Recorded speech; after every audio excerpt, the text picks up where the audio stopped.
रास्ते से जाते हुए मुझे एक आदमी ने 2 पिल ऑफर की। रेड पिल खाने से लड़कियां अट्रैक्ट होगी एंड ब्लू पिल से लड़के डरेंगे और रिस्पेक्ट देंगे, लेकिन गलती से मैंने गलत पिल खा ली। अब दुनिया के सारे लड़के मुझसे डरते हैं और रिस्पेक्ट देते हैं। इवन माफिया गैंग की भी मेरे से फटी है। क्वींसलैंड से बाहर निकलते ही मुझे एक बूढ़ा आदमी मिला जिसने मुझसे 10 रुपए की डिमांड की और मैंने बिना कुछ सोचे उसे पैसे दे दिए, जिसके बाद उसने मुझे रुकने को बोला और 2 पिल्स ऑफर की। उसने बताया कि रेड पिल से लड़कियां अट्रैक्ट होंगी और ब्लू पिल से सारे आदमी मुझसे डरेंगे और रिस्पेक्ट करेंगे। मैंने पॉपुलर होने के लालच में रेड पिल चुनकर निकल ली, लेकिन तभी उस बूढ़े ने बताया कि उसने पिल्स मिक्स कर दी थी और मैंने असल में दूसरी वाली पिल खा ली। इसके बाद वो अचानक से गायब हो गया और मैं बस शॉक्ड खड़ा रह गया। फिर हॉलवे से निकलते हुए मेरी टक्कर एक लड़के से हो गई जो बिना बात के पैनिक होकर माफिया मांगते हुए वहां से भाग निकला। बाहर वेंडिंग मशीन के पास मुझे बहुत जोर की प्यास लगी थी और सिर्फ एक पानी की बोतल लेनी थी, लेकिन वहां खड़े 2 लड़के मुझे देखते ही फ्रीज हो गए। वो दोनों आपस में बात कर रहे थे कि मैंने ही डिस्ट्रिक्ट बॉस को हराया था और अब मैं उनका भी द एंड कर दूंगा। मैंने तो बस जेब से पैसे निकालने के लिए हाथ बढ़ाया था, लेकिन उन्होंने डर के मारे अपनी सारी ड्रिंक्स मेरे हाथ में थमा दी और रास्ता न रोकने का एक्सक्यूज देने लगे। मैंने उन कैंस को पकड़कर थोड़ा कंफ्यूज होते हुए बताया कि मुझे सिर्फ पानी चाहिए था, लेकिन उन्होंने इसका भी गलत मतलब निकाल लिया और चिल्लाने लगे कि मुझे उनके लंच के पैसे भी चाहिए। अगले ही पल वो अपना सारा सामान और वॉलेट्स जमीन पर फेंककर फुल स्पीड में वहां से भाग गए और मैं बस ये सोचता रह गया कि ये सब क्या चल रहा था। तभी अचानक एक और लड़का मेरे सामने घुटनों पर बैठकर रोने लगा और अपनी बहन को व्हाइट फैंग सिंडिकेट से बचाने की भीख मांगने लगा। उसने मुझे डिस्ट्रिक्ट का सबसे फियर्ड बंदा बताया और मदद के बदले जिंदगी भर मेरी गुलामी करने का प्रॉमिस किया। मैं मन में सोच रहा था कि मुझे तो सिर्फ पानी चाहिए था और मुझे इन सिंडिकेट वगैरह का कोई आइडिया नहीं था, पर तभी मुझे रियलाइज हुआ कि उस बूढ़े की पिल सच में अपना जादू दिखा रही थी। मैंने सोचा कि शायद मैं उन किडनैपर से बात करके मैटर सॉल्व कर पाऊं, लेकिन मेरे कुछ बोलने से पहले ही वो और डेस्परेट हो गया और अपनी बहन को भी मुझे सौंपने का ऑफर देने लगा क्योंकि वो एक अच्छी कुक थी। ये सब सुनकर मैंने अपने हाथ की सारी कैंस नीचे गिरा दी, एक कॉन्फिडेंट स्माइल दी और उससे सीधा उनकी लोकेशन पूछ ली। मैं एक टूटी फूटी बिल्डिंग में पहुंचा जहां मेरी मुलाकात एक सिंडिकेट बॉस और एक खतरनाक सी दिखने वाली लड़की से हुई। वो लड़की मुस्कुराते हुए बोली कि अगर मुझे उस लड़के की बहन वापस चाहिए तो मुझे पे करना होगा, वरना मैं कभी कल का सूरज नहीं देख पाऊंगा। मैं तो अंदर ही अंदर डर गया क्योंकि मुझे लगा था कि मेरा सामना सिर्फ लड़कों से होगा, लड़कियों से नहीं। तभी मैंने देखा कि वो सिंडिकेट बॉस डरा हुआ नहीं लग रहा था, बल्कि मुझे अजीब तरह से घूर रहा था। वो लड़की भी समझ गई और उसने बॉस से पूछा कि वो इतना शांत क्यों है। बॉस ने पसीने पसीने होते हुए जवाब दिया कि पिछले 20 सालों में उसने मेरे जैसा इंसान नहीं देखा है। वो लड़की समझ गई कि मैं कोई आम बच्चा नहीं हूँ और उसने अपनी गन निकालने की कोशिश की। मैंने खुद को शांत रहने को कहा और अपनी पॉकेट में हाथ डाला, ये चेक करने के लिए कि मेरे पास कितने पैसे बचे हैं। तभी बॉस ने अचानक उस लड़की के सिर पर गन तान दी और रोते हुए बोला, मुझे माफ कर देना लिया, मेरी भी एक फैमिली है। वो लड़की और मैं दोनों ही एकदम शॉक रह गए। मैं पैनिक होकर उन्हें बता रहा था कि उन्हें कोई गलतफहमी हुई है और अपना वॉलेट निकालने के लिए बैग खोला। बैग से कुछ कैंस और रेड जूस जमीन पर गिर गया, जिसे देखकर बॉस और लिया उसे खून समझकर बुरी तरह डर गए। मैंने सिर खुजाते हुए बताया कि मैं अपना वॉलेट भूल गया, जिसका बॉस ने ये मतलब निकाला कि मैं पैसों से उनका पूरा ग्रुप ही खरीदना चाहता था। बॉस ने अचानक रोते हुए अपने ही पार्टनर पर गन तानकर माफी मांगी और फिर मेरे कंधे पर हाथ रखकर अपनी पूरी गैंग मुझे सौंप दी। मैं बस इस बात से खुश था कि उन्होंने मुझे वहां से जाने दिया और मेरे निकलते ही वो दोनों डर के मारे बेहोश होकर जमीन पर गिर पड़े। वहां से सीधा भागकर मैं केट के रूम में पहुंचा और उसे बताया कि मैंने सब गड़बड़ कर दी, पर वो मुझे लीजेंड बोलने लगा क्योंकि उन लोगों ने उसकी बहन को वापस भेज दिया था। मैंने थोड़ा कंफ्यूज होकर किचन में देखा तो वहां एक छोटी बच्ची केचप खा रही थी। मैंने केट को समझाने की कोशिश की कि वो शायद कुछ गलत समझ रहा था, पर वो खुशी से रोने लगा कि वही उसकी बहन थी और अब वो दोनों जिंदगी भर मेरी गुलामी करेंगे, जिससे मेरा दिमाग और भी खराब हो गया। दूसरी तरफ एक डिटेक्टिव अपनी कार में मेरी फोटो देखकर कंफ्यूज थी कि एक नॉर्मल स्कूल किड से सब क्यों डर रहे थे। मैं स्कूल से निकलकर भूखे मारे करी राइस खाने जा रहा था और वो डिटेक्टिव छुपके से मेरा पीछा करने लगी, पर रास्ते में एक स्ट्रॉबेरी माचा आइसक्रीम स्टॉल देखकर उसकी नीयत फिसल गई और मेरा पीछा छोड़कर वो मस्त अपने लिए आइसक्रीम ऑर्डर करने लग गई। 3 क्रिमिनल्स कैफे के बाहर बैठकर अपनी चोरी का प्लान बना रहे थे और उनका लीडर टाइम और अपने ड्राइवर को लेकर काफी पैनिक कर रहा था। तभी मैं वहां कैजुअली वॉक करते हुए पहुंचा और मेरी वाइफ फील करते ही उन सब की हालत एकदम टाइट हो गई। उनको लगा कि मैं उन्हें पकड़ने आया कोई अंडरकवर एजेंट निकला। मैं तो बस उनमें से एक बंदे को वार्न करने के लिए पॉइंट कर रहा था कि उसकी चेयर टूटने वाली थी, पर भाई वो इतना डर गया कि घबराकर सीधा पीछे गिर पड़ा। ये सब देखकर उनका मेन लीडर पूरा ब्रेक डाउन हो गया और अचानक रोते हुए बिना किसी रीजन के खुद पुलिस के सामने सरेंडर करने की भीख मांगने लगा। मुझे बिल्कुल समझ नहीं आ रहा था कि आखिर वहां चल क्या रहा था और वो बंदा इतना खौफ में क्यों था। उसी वक्त मुझे ट्रैक कर रही एक लड़की वहां पहुंची तो एकदम क्रेजी साइट देखकर पूरी तरह शॉक में रह गई, क्योंकि पुलिस कार के सामने वही क्रिमिनल मेरे आगे घुटनों पर बैठकर लगातार माफी मांग रहा था। एक पुलिस ऑफिसर कैफे पहुंचा और उसे पता चला कि किसी स्टूडेंट ने एक सस्पेक्ट को पकड़वा दिया। दिया। जब उसने उस क्रिमिनल को देखा तो वो एकदम शॉक रह गया, क्योंकि वो वही आदमी था जिसने 5 साल पहले उसकी वाइफ की जान ली थी और वो सालों से उसे ढूंढ रहा था। फिर वो ऑफिसर मेरी तरफ देखने लगा, क्योंकि मैं वहीं बैठकर आराम से अपनी करी खा रहा था, और वो मन ही मन सोचने लगा कि मैं आखिर किस तरह का इंसान हूँ जिसने इतने बड़े क्रिमिनल को इतनी आसानी से पकड़वा दिया। मुझे तो लग रहा था कि वो क्रिमिनल अपना खाने का बिल पे न करने की वजह से अरेस्ट हुआ। मैं अपनी करी खाते हुए सोच रहा था कि ये इतनी मीठी क्यों है, और अगर मैं खाना बनाता तो उसमें बिल्कुल भी शुगर नहीं डालता। बस मेरी यही वाइब और एक्सप्रेशन देखकर वो ऑफिसर अचानक बुरी तरह खौफ में आ गया और वहां से जान बचाकर सीधा भाग निकला। मैं तो बस अपनी धुन में सोच रहा था कि खाने में थोड़ा हनी तो चल जाएगा। उधर वो पुलिस वाला एक गली में छुपकर बुरी तरह हाफ रहा था और डर के मारे सोच रहा था कि मैं उसे क्या खतरनाक वार्निंग देने की कोशिश कर रहा था। उधर वो पुलिस वाला एक गली में फोन पर किसी से बात करते हुए बोल रहा था कि उसने नए व्हाइट फेंक लीडर की इन्फो भेज दी और अब उसे इस मामले से दूर रखा जाए। तभी उसने अपने फोन में देखा और वहां मेरी फोटो देखकर वो पूरी तरह शॉक रह गया। उसे किसी तरह ये गलतफहमी हो गई कि मैं शहर के सारे गैंग्स को बिना कोई सुराग छोड़े खत्म करने वाला कोई बद्दा अंडरवर्ल्ड बॉस निकला, जो चाहता था कि वो मेरे कामों को पूरी तरह इग्नोर करे। अपनी वाइफ का बदला पूरा होने की वजह से उसने इस बात को अपनी एक कीमत समझकर एक्सेप्ट कर लिया और मन ही मन सोचने लगा कि उसने कभी नहीं सोचा था कि उसे भी एक दिन डार्क साइड में जाना पड़ेगा। वहीं दूसरी तरफ किसी सीक्रेट डार्क रूम में एक अंडरग्राउंड मीटिंग चल रही थी, जहां टेबल के मैना पॉइंट पर बैठा आदमी स्माइल करते हुए अपनी टीम को बता रहा था कि फाइनली उनका टाइम आ गया। वो अंडरवर्ल्ड बॉस अपनी टीम को ऑर्डर दे रहा था कि आज रात शहर के सारे गैंग्स का सफाया करना और सिर्फ व्हाइट फेंग ग्रुप का नाम बचना चाहिए। उसी वक्त ब्लैक शूट आदमी भारी बारिश में छाता लेकर उस मेंशन के बाहर पहुंचा। उसने सीधा जोर से लात मारकर दरवाजा तोड़ा और अंदर एंट्री ली। अंदर घुसते ही उन गार्ड्स ने आदमी पर हमला कर दिया, पर उसने भी बिना रुके एक एक करके सबको पीटना शुरू कर दिया।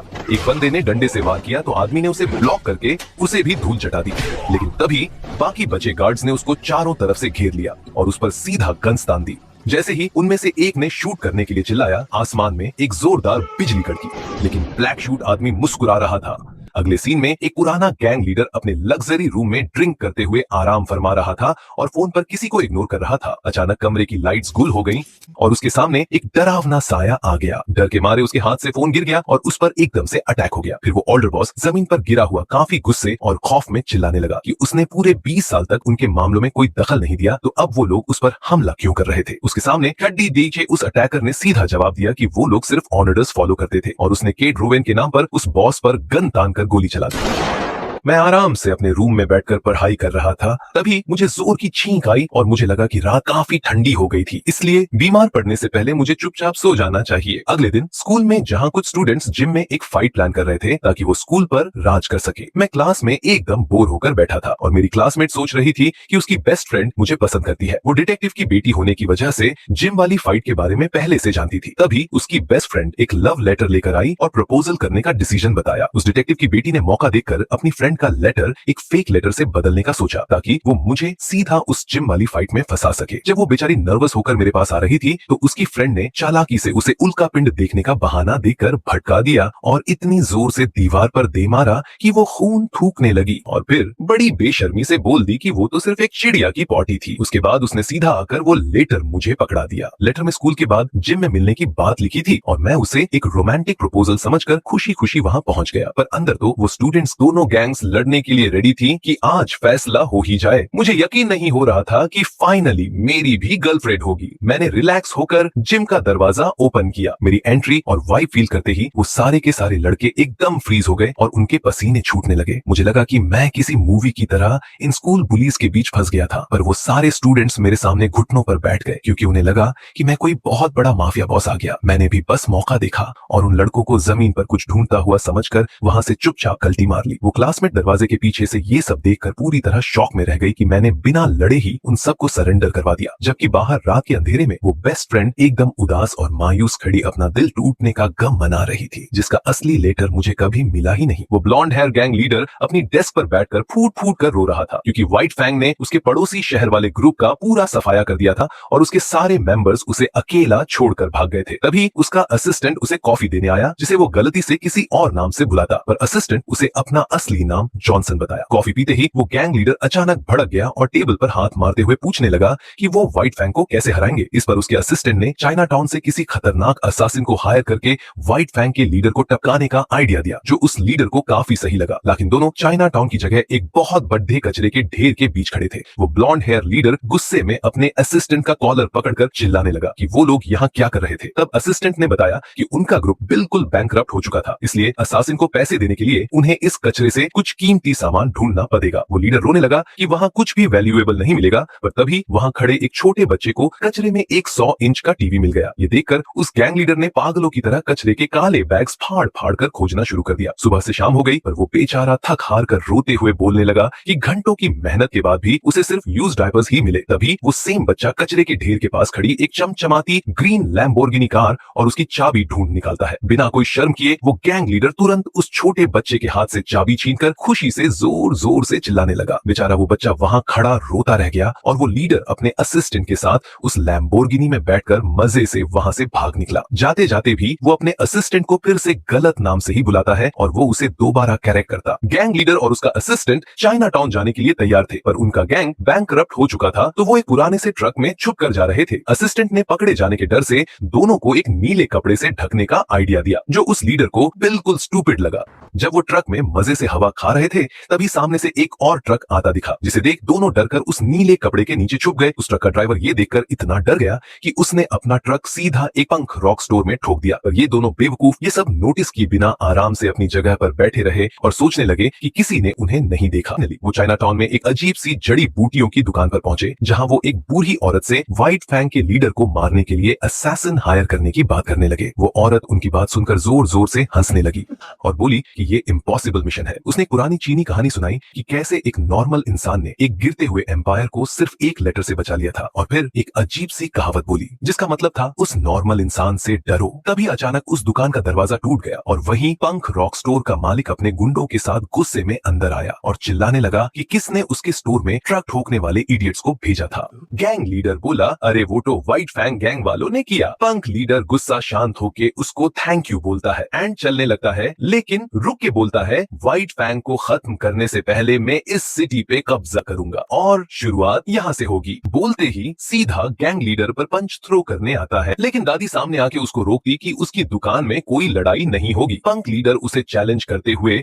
उस पर पंच मारता, पर दादी किसी मार्शल आर्ट्स मास्टर की तरह उसका वार डक करके उस पंक लीडर ने जैसे ही उस दादी पर अपना एक जोरदार राइट हुक पंच मारा, उस दादी ने गजब की फुर्ती दिखाते हुए उसे डॉज किया और ये देखकर वो पंक लीडर पूरी तरह भड़क गया। तभी ब्लैक सूट वाले गार्ड्स ने उस पर रश कर दिया, पर वो गुंडा अलग ही कॉम्बैट लेवल पर खेल रहा था। उसने पहले गार्ड को एक स्ट्रेट जैब से गिराया, दूसरे को अपरकट देकर हवा में उछाला और तीसरे की गर्दन पकड़कर उसे एक ब्रूटल बॉडी स्लैम दे मारा। उसका हैंड टू हैंड कॉम्बैट इतना फास्ट था कि कुछ ही सेकंड्स में सारे गार्ड्स जमीन पर ढेर हो गए। अपनी पूरी सिक्योरिटी को ऐसे पिटता देख दादी गुस्से में पागल हो गई और उसने पूरी फोर्स के साथ एक लंजिंग पंच से दोबारा अटैक किया, लेकिन इस बार वो पंक लीडर पूरी तरह तैयार था। उसने तुरंत अपने डिफेंसिव ब्लॉक से उस पंच को रोका और दादी का हाथ पकड़कर उसे एक झटके में हवा में जूडो शोल्डर थ्रो टेक्निक का यूज करके सीधा जमीन पर पटक दिया। फाइनली सबको एक तरफा नॉकआउट करने के बाद वो लीडर हंसने लगा कि उसने अकेले ही उन सब का खेल खत्म कर दिया। वो पंक लीडर दादी को हराने के बाद खड़ा था। तभी अचानक उस गैंग लीडर के व्हाइट सूट वाले असिस्टेंट ने आगे आकर उस गुंडे का स्पाइक रिस्टबैंड पकड़ लिया और उसे उस कमजोर इंसान को छोड़ने को बोला। पंक लीडर उसका मजाक उड़ाने लगा, पर तभी उस असिस्टेंट ने अपना कोट उतारकर अपनी एकदम रिप और मस्कुलर बॉडी दिखा दी, जिसे देखकर सबके होश उड़ गए। उसने चैलेंज किया कि वो अकेले ही उन सब से लड़ेगा। पंक लीडर भी एक्साइटेड होकर एक पावर स्टांस में आ गया और बोला कि देखते वो कितनी देर टिक पाता था, पर अगले ही पल असिस्टेंट भी पूरी तरह पिटने के बाद जमीन पर अधमरा पड़ा था। वो गुंडे उसे वहीं छोड़कर पूरे चाइना टाउन को आग लगाने का आर्डर देकर वहां से निकल गए। गैंग लीडर रोते हुए अपने असिस्टेंट के पास भाग कर गया और उसे उठने की भीख मांगने लगा। इस बार उसने पहली उसका असली नाम सही लिया था। असिस्टेंट ने अपनी आखिरी सांस लेते हुए बस इतना कहा कि वो और भी बहुत कुछ कर सकता था और फिर उसकी आंखें हमेशा के लिए बंद हो गई। ये देखकर उस गैंग लीडर का गुस्सा एकदम आउट ऑफ कंट्रोल हो गया और उसने कसम खाई कि वो और ज्यादा स्ट्रॉन्ग बनकर उन सबको जान से मार देगा। इधर पूरे चाइना टाउन में भयंकर आग लगी थी और उधर एक कबाड़ खाने में एक आदमी एक पूरी कार को अपने हाथों से हवा में उछालकर फेंक रहा था। तभी वो गैंग लीडर वहां उस बॉस के सामने जा पहुंचा। उस बॉस ने उसे सीधा वार्न कर दिया कि अगर वो वहां आया था तो जिंदा वापस नहीं जाएगा, पर गैंग लीडर बिना डरे एकदम सीरियस लुक के साथ वहां खड़ा रहा।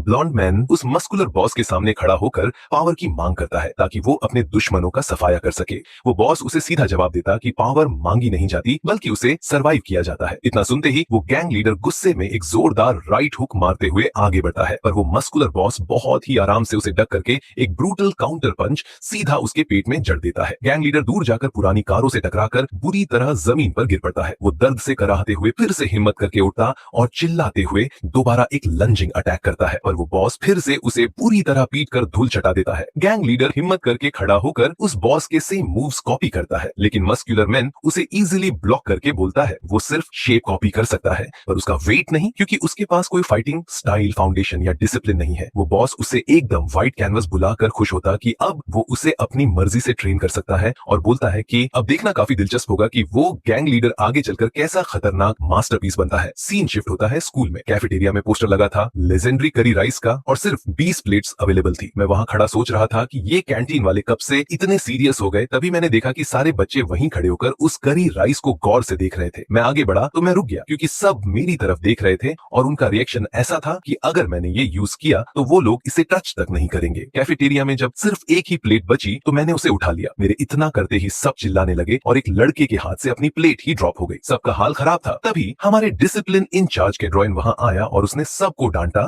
कि ये कैफेटेरिया है, कोई बैटलफील्ड नहीं, क्योंकि मैं तो बस लंच लेने आया था। कैड्रॉइन को मुझे देख के पसीने आने लगे, पर उसने ऑर्डर दिया कि सब मुझे जगह दे। मैंने सोचा अब चम्मच उठा लेता हूँ। मुझसे चम्मच गिर गया और बाकी बच्चे डर गए कि शायद मैं कोई सिग्नल दे रहा हूँ। मैं सबसे अलग रहा और मैंने बिना देखे हर ऑप्शन को रिजेक्ट कर दिया। बस वही करी राइस लिया, थोड़ा टेस्ट किया और सोचा अगर थोड़ा और हॉट होता तो मजा आ जाता। बाकी बच्चे तो ये देखकर और टेंशन में आ गए कि शायद मैं उस करी राइस को जज कर रहा हूँ। उन्हें लगा शायद करी राइस ही वो पैरामीटर है जिससे मैं लोगों को जज करता हूँ। अगले दिन कैड्रॉइन ने लाउड स्पीकर पर अनाउंस किया कि कैंटीन की केओस की वजह से अब स्कूल में curry rice cooking programme start होगा, जिसे सुनकर सब शॉक में रह गए। फिर सभी स्टूडेंट्स दिन रात एक करके करी राइस की रेसिपी सीखने लगे। बाद में मैंने देखा कि सारे स्टूडेंट्स बुरी तरह से थके हुए और चोट खाए हुए स्कूल में घूम रहे थे, जैसे उन्होंने कोई जंग जीती हो। तभी मैं क्लासरूम में गया और मैंने एक सैंडविच निकाला, जिसे देखकर सब फिर से डर गए कि शायद करी राइस का कॉन्सेप्ट फेल हो गया। उस दिन के बाद से हर कोई स्कूल में बस एक ही बात मानता था कि अगर क्वींस वेन में सरवाइव करना है तो तुम्हें कैड्रॉइन का रूल पता होना चाहिए। अगले सीन न्यू कैरेक्टर की तरफ। वो अपने डार्क और कचरे से भरे बेडरूम में उठते हुए ब्लू हेयर्ड यंग मैन अपने अलार्म्स बंद करता है और सोचता है कि उसकी लाइफ आखिर कब डिरेल हो गई। वो फ्लैशबैक में चला जाता है अपने लकी चाइल्डहुड की तरफ, एक मैसिव एस्टेट के बाहर वाली वेल्थी लाइफ जहां उसकी पॉपुलैरिटी एफर्टलेस थी और क्लासमेट्स हमेशा उसके आसपास घूमते रहते थे। मिडिल स्कूल में भी उसकी केयर फ्री लाइफ ऐसे ही चल रही थी, लेकिन तब तक जब वो डैरेन नाम के एक लड़के को बुलीड होते देखा, शुरू में उसे थोड़ी दया फील हुई, लेकिन उसने इग्नोर कर दिया और स्माइल करते हुए अपने फ्रेंड्स के साथ मिलकर उसे बुली करना स्टार्ट कर दिया। उसकी बुक्स छीन लेना और उस पर पानी फेंकना उनके लिए नॉर्मल बन गया। उनकी ये नॉन स्टॉप क्रूएल्टी एक ट्रैजिक पॉइंट पर पहुंचती है जब टीचर अनाउंस करती है कि डैरेन रात भर में मर गया और रीजन सस्पेक्टेड स्ट्रेस बताया जाता है। ये सुनते ही वो अपनी डेस्क पर आंखें फटे जम जाता है और अपने क्लासमेट की डेथ का गिल्ट उसे कंप्लीटली क्रैश कर देता है। उस ट्रेजेडी के आफ्टरमैथ में लुइस रियलाइज करता है कि भले ही स्कूल ने स्टडी स्ट्रेस को ब्लेम किया था, लेकिन हर कोई सीक्रेटली डैरेन की डेथ का ट्रू रीजन जानता था। फिर भी उसके फ्रेंड्स अपनी डेली लाइफ ऐसे कंटिन्यू करते रहे जैसे कुछ हुआ ही ना हो। एक हॉन्टिंग गिल्ट से कंज्यूम होकर लुइस एक तूफानी रात में डैरेन की कब्र पर जाता है, जहां वो आंसुओं में टूट जाता है और उससे अपने पापों से मुक्त करने की भीख मांगता है। फिर डेस्परेटली अपने हाथों से कीचड़ भरी कब्र खोदने लगता है जब तक एक सिक्योरिटी गार्ड उसे घसीटकर वहां से दूर नहीं ले जाता। उस रात का ओवरवेलमिंग ट्रॉमा लुइस को पूरी तरह मिस्री से पैरालाइज कर देता है, जिसकी वजह से वो सालों तक अपने डार्क बेडरूम में खुद को आइसोलेट कर लेता है, क्योंकि 2 ईयर मार्क के बाद उसने टाइम ट्रैक करना ही छोड़ दिया था। अपने फ्लोर पर शर्टलेस बैठा हुआ, धंसी हुई आंखों और डरावने चेहरे के साथ उसकी खुद से बनाई गई ये तन्हाई अचानक रिंगिंग फोन से टूट गई, जिसने उसे ये दुखद खबर दी कि उसके माता पिता अभी अभी गुजर गए हैं।